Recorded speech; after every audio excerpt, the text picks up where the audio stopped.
Yıllık 100 milyon euro geçiş garantisi verilerek bu iş yapılıyor. 100 milyon euro. Kanalımıza abone olursanız çok seviniriz. Abone olurken zile de basarsanız yeni videolardan hemen haberiniz olur ve beğen tuşuna basarak kanalımızın büyümesine yardımcı olabilirsiniz. Kanal İstanbul bana göre 500-600 milyardan aşağı değil. Ben bunu defalarca tabii en az. Bakın en az. Bunu ben demiyorum. Kendilerinin Cannes MIPIM fuarındaki tanıtım filminde kendilerinin İstanbul Ticaret Sanayi Odası'nın ve bakanlığın ortak tanıtım filminde 65 milyar dolarlık proje diye filmleri var. Ben değil, kendileri yayınladı bunu. Hatırlayın demişlerdi ki daha 1,5 sene önce 75 milyar diye bir maliyet açıklamışlardı. Hatırlar mısınız? Evet. Komediyi söyleyeyim size. Sadece bu ihale, yani şu otoyol ihalesi. Diyelim ki bu Kanal İstanbul'un başlangıcı. Diyorum ki bu bir var olan otoyol projesi. Ve oradan köprü. Sadece bu işin bedeli bugün 8,5 milyar liraya sonuçlandı bu arada. 30 Haziran 2020'de yapılan bu ihale. Şu anda eskale edilmiş rakamı minimum 13-14 milyar lira. Diyeceksiniz ki 2 katına yakın. Evet. Geçen yıldan bugüne döviz farkı, kur farkı, demir neredeyse 2 katına çıktı. Evet. Yani böylesi bir iş bile, bakın bu köprüden daha 7 tane yapılması düşünülüyor kanal olursa. Ama Temin Sayın üzerinde. Ulaştırma Bakanı'nda gençlere iş, ailelere aş, müsilaja şifa. Ya yapmayın, bakın bu işe para bulunamadı, şu otoyol işine. Sadece bu işle ilgili ilk defa bakanlığın teminatı verilerek kredi bulundu, biliyor musunuz? Bakanlığın teminatı. Bir de bu arada bu otoyol da paralı. Onu söyleyeyim yani. Yıllık 100 milyon euro geçiş garantisi verilerek bu iş yapılıyor. 100 milyon euro. Hatta onun da detaylarını söyleyebilirim. Günün sonunda İlker Beyciğim, evet.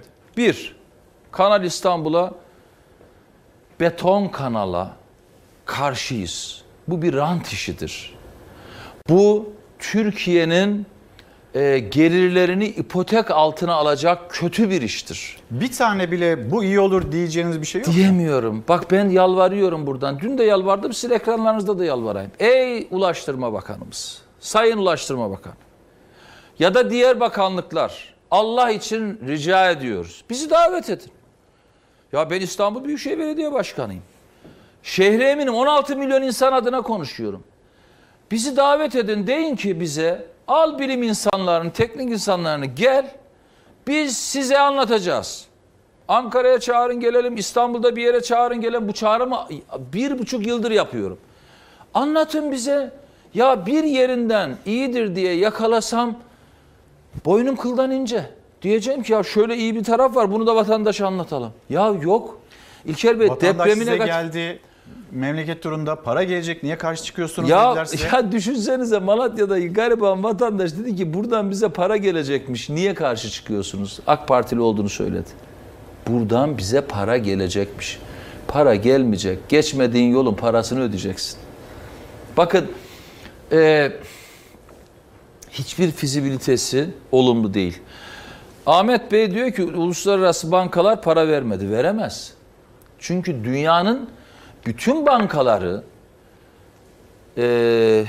Birleşmiş Milletler'de imza attılar. Dediler ki biz küresel ısınmayı tetikleyecek, doğayı tahrip edecek, gezegene kötülük yapacak işlere para, finansman sağlamayız. Türk bankaları da var bunun içinde. Kimse veremez. Bakın Sayın Kemal Kılıçdaroğlu Genel Başkanımız ve çok kıymetli İYİ Parti Genel Başkanı Sayın Meral Akşener ısrarla ne dedi? Bakın dedi, bu işe talip olacak olanlara buradan sesleniyoruz. Paranızı alamazsınız. Bunun nedir anlamı? Yani inşallah zaten siyasi ömürleri yetmeyecek. Yeltenenlere uyarı. Ciddi bir uyarı mı? Çok ciddi bir uyarı. Arkasında mıyız? Arkasındayız. Her iki genel başkanımızın da bu sözlerin arkasındayız. Çünkü hukuksuz bir sürece yelteniyorlar. Halkın onayını almadan, ÇED raporu daha bitmeden, işlemleri bitmeden. Ya o kadar telaşla iş yapıyorlar ki neler anlatabilirim? İlker Bey, şu yol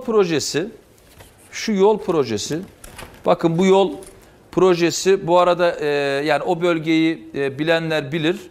Hemen Büyükçekmece Gölü'nün üst tarafından bir bağlantı yolu var. İsparta Kule dediğimiz yerden bir bağlantı yolu var.